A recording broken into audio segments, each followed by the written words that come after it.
selaku Panglima TNI, prajurit-prajurit terbaik Hiu Kencana telah gugur saat melaksanakan tugas di perairan utara Bali.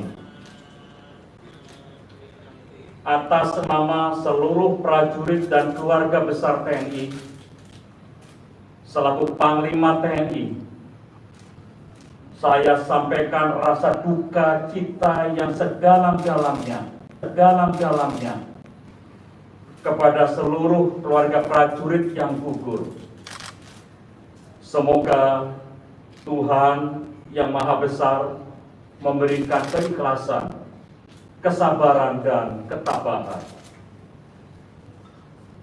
Rasa duka cita tersebut juga kami tujukan kepada seluruh keluarga besar Hiu Kencana pada khususnya, serta seluruh keluarga besar TNI Angkatan Laut pada umumnya.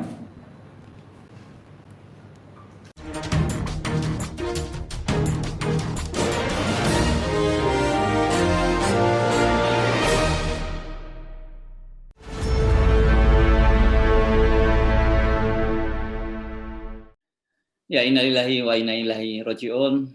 Bung Rocky Gerung, kita tentu mengucapkan duka cita kepada keluarga 53 orang kru KRI kapal selam Nanggala yang sudah dinyatakan secara resmi gugur di dalam menjalankan tugas. Dan di luar itu juga kita masih mendengar kabar duka cita karena sore tadi waktu Papua, Kepala BINDA atau Kepala Badan Intelijen Negara untuk daerah Papua ini, Brigjen TNI Putu Dani Nugraha juga gugur ditembak oleh OPM. Dan kebetulan saya secara pribadi memang sudah mengenal Brigjen Dani ini sejak masih perwira menengah. Ya, saya mengerti perasaan bangsa ini karena mengalami dua peristiwa duka itu, yaitu di dasar laut dan di puncak gunung. Dasar laut ada para prajurit yang mempertahankan kawasan, karena itu melakukan survei, berlatih agar supaya negara ini utuh. Akhirnya harus menyelesaikan tugasnya di keheningan dasar laut. Dan pada saat yang sama juga duka dari Puncak Jaya tuh, di pegunungan. Seorang perwira intelijen tewas juga di dalam upaya untuk mempelajari situasi darurat yang berlangsung sudah lama di Papua karena ketegangan penggunaan kekerasan di dalam problem Papua itu. Ini dua peristiwa yang betul-betul mengingatkan kita bahwa aspek-aspek kemanusiaan selalu melekat di dalam segala bentuk upaya kita untuk memahami manusia. Kita mungkin menganggap bahwa perwira-perwira di kapal Nanggala 402 adalah perwira-perwira terbaik. Tetapi alam sering memberi sinyal bahwa kualitas manusia juga terhubung dengan kualitas teknologi itu yang dia pegang, dalam hal ini kapal selam. Dan tentu kita tidak mendahului keterangan teknis yang akan dilakukan atau forensik terhadap peristiwa itu. Tapi tetap kita merasa bahwa ada semacam, sebut aja, kegelisahan kita tentang kesiapan bangsa ini di dalam mewujudkan kedaulatan dan kemampuan personal kita untuk menjalankan misi itu. Jadi itu berhubungan dengan manajemen pertahanan, berhubungan dengan kualitas pengawasan alat-alat kesenjataan kita. Kita ingin sekaligus mengingat itu bahwa pengorbanan para prajurit ini juga harus kita lihat di dalam konteks kesiapan negara untuk melindungi mereka, karena harus beroperasi di dalam wilayah-wilayah yang berbahaya, kedalaman laut terutama, dan kesiapan peralatan untuk selalu dalam kondisi army readiness, kesiapsiagaan teknologi. Itu menyangkut perawatan, pemutakhiran sistem pertahanan kita. Itu soal Nanggala. Soal yang lain di dalam kasus Papua juga berlaku prinsip yang sama, yaitu kemampuan intelijen untuk membaca topografi dari daerah krisis.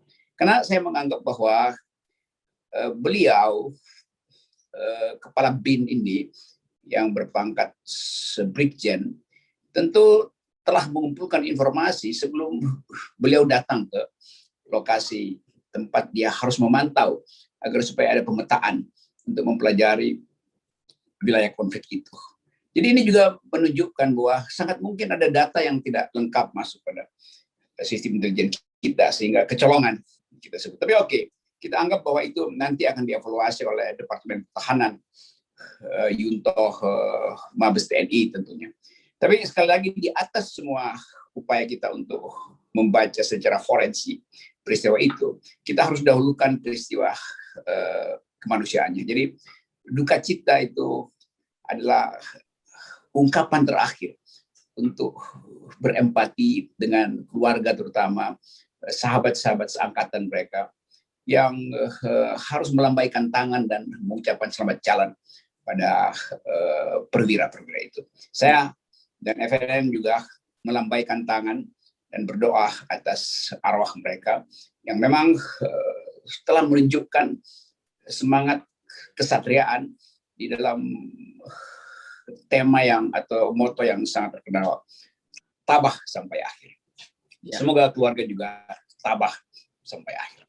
Ya, Bung Rocky, mereka yang menjadi awak atau kru kapal selam ini, kalau sebenarnya mereka ini masuk kualifikasinya pasukan khusus ya, karena memang tidak semua orang bisa menjadi anggota hiu kencana. Mereka menyebutnya begitu ya, sebagai awak kapal ini disebut sebagai hiu kencana karena mereka punya pelatihan khusus, fisiknya juga punya kemampuan khusus, dan khusus untuk komandan kapal KRI Nanggala ini, Letkol Heri Octavian, itu saya baca-baca ini orang spesial. Bahkan saya sebenarnya memperkirakan dia akan menjadi salah satu pemimpin masa depan dari TNI atau setidaknya TNI AL. Dia ini masternya dari Raja Ratnam School di Singapura, dia bagian kajian strategis. Jadi, dan kemudian seskonya dari Jerman. Jadi ini dia salah satu, saya kira salah satu perwira yang cemerlang, dan kemudian secara fisik dia bisa menjadi komandan Nanggala ini luar biasa bagus, Bung Rocky. Dan kemudian ini karena mumpung bulan Ramadan ini, dalam perspektif Ramadan kita terutama di kalangan Islam itu punya satu keyakinan bahwa kalau orang meninggal tenggelam itu dia matinya syahid. Jadi orang sering salah menafsirkan kalau syahid itu hanya mati karena bom bunuh diri dan sebagainya, syahid, padahal tidak seperti itu. Jadi, dan ini syahidnya saya kira double karena satu dia tenggelam itu dijamin mati syahid, kemudian di bulan Ramadan ini bulan yang suci, dan kedua dia meninggalkan keluarga dan juga mempertahankan negara. Jadi insya Allah ini meskipun kita ikut berduka cita, tapi saya ingin meyakin kepada keluarga bahwa ini salah satu kematian yang indah, apalagi sebagai seorang prajurit mati dalam tugas itu kan luar biasa, Bung Rocky. Iya, akhirnya pusarannya itu akan dikunjungi oleh biota laut, dan itu sesuatu yang imajinasinya itu luar biasa, karena kita membayangkan ada pusara-pusara di daratan, tapi ada pusara di dasar laut. Dan itu yang membuat peristiwa itu sekaligus mengingatkan kita pada kekecilan manusia itu dibandingkan dengan kekuatan alam. Nah, dalam rangka itu mungkin saya ingin melihat sedikit sekilas bahwa teknologi tinggi itu memang memerlukan kecermatan. Bahkan bisa dikatakan bahwa ketika kita masuk di kapal selam, maka kapal selamnya lah yang mengendalikan kita.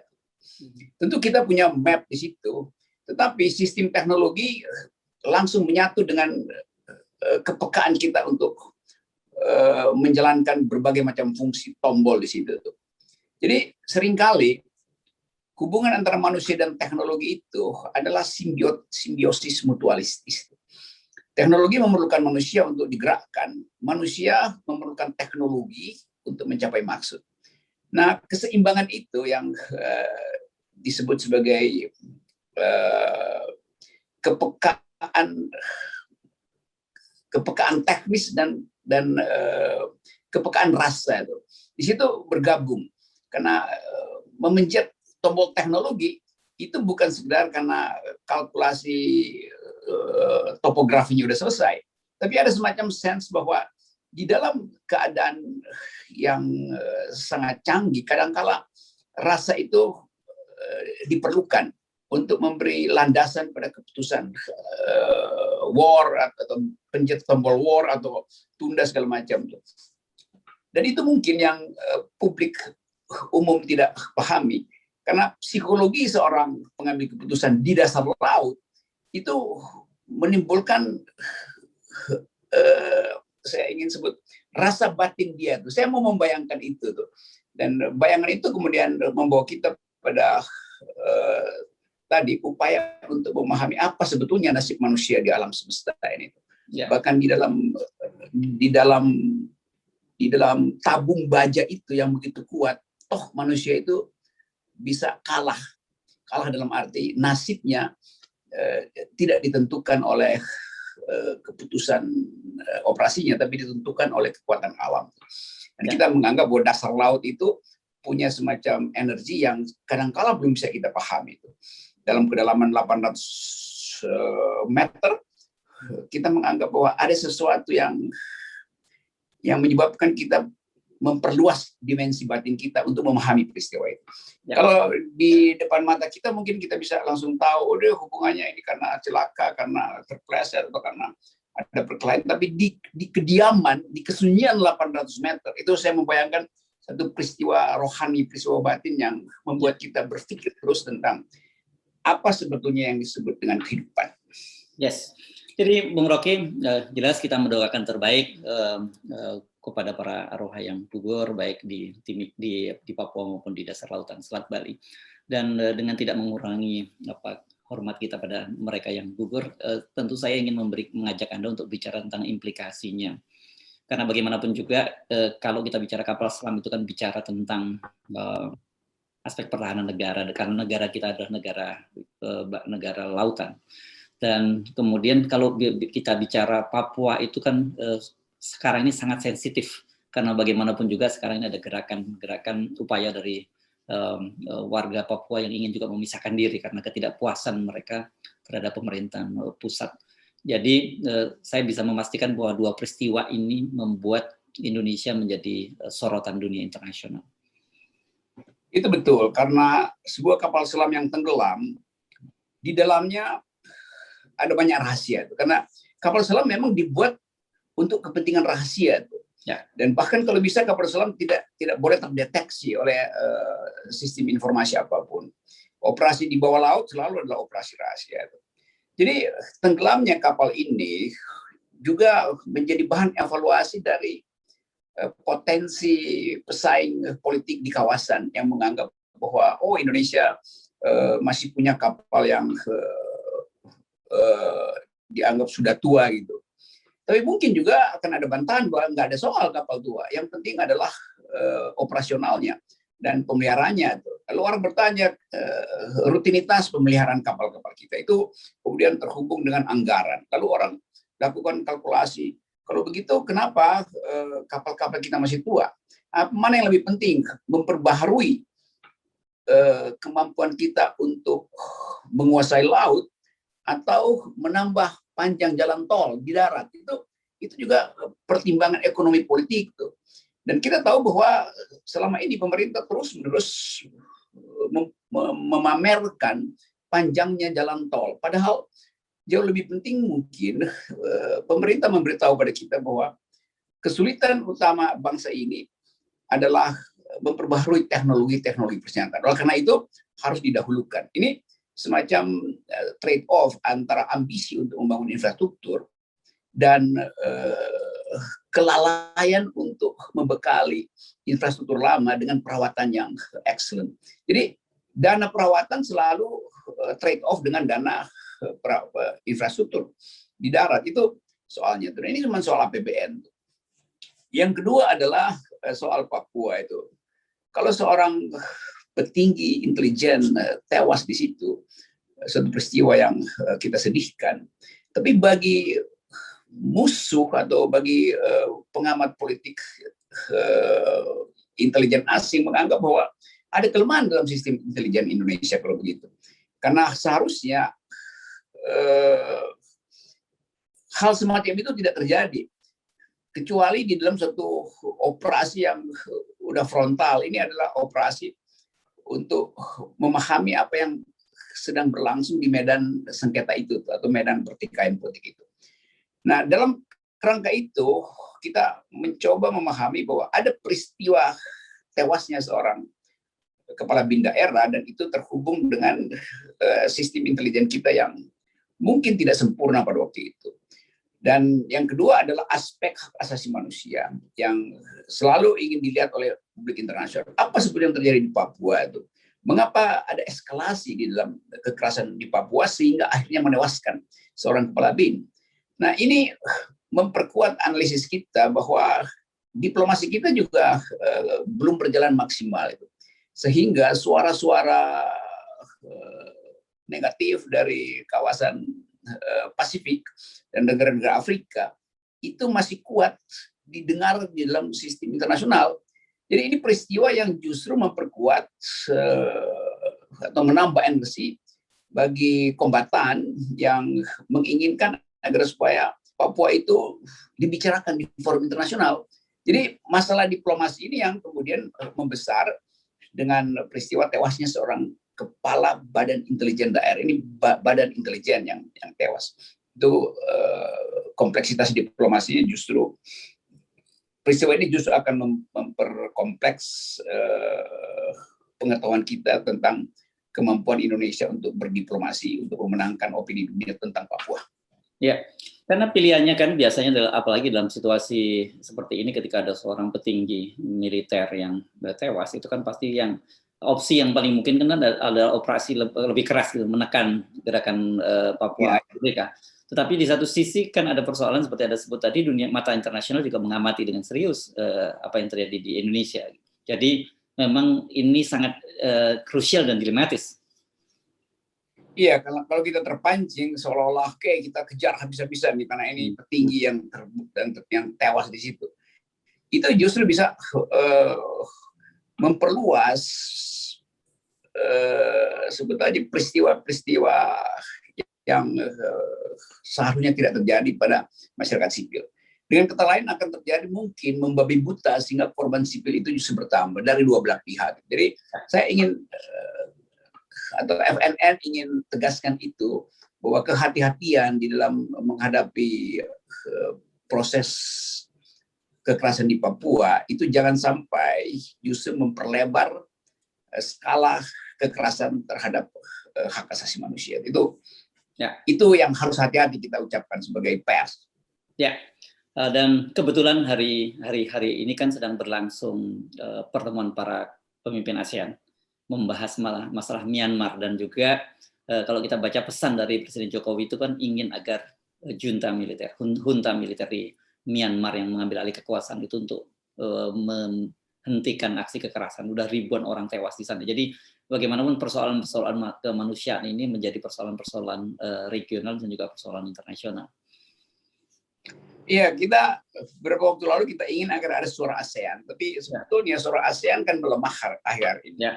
Terutama karena Indonesia tidak lagi memimpin secara politik di region ini. Dulu Indonesia adalah pemimpin regional, sekarang Indonesia bukan pemimpin regional karena problem dalam negeri soal korupsi, soal kapasitas kepresidenan, macam-macam.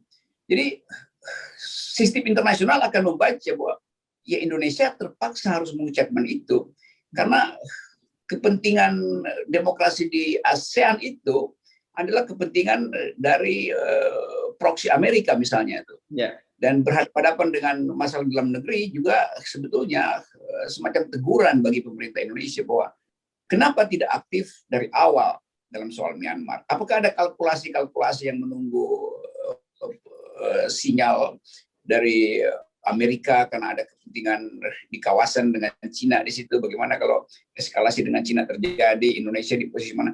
Jadi kita sekarang, itu yang saya terangkan atau kita pernah bicara dari awal bahwa kemampuan pemerintah kita untuk membaca sinyal internasional itu kurang sekali.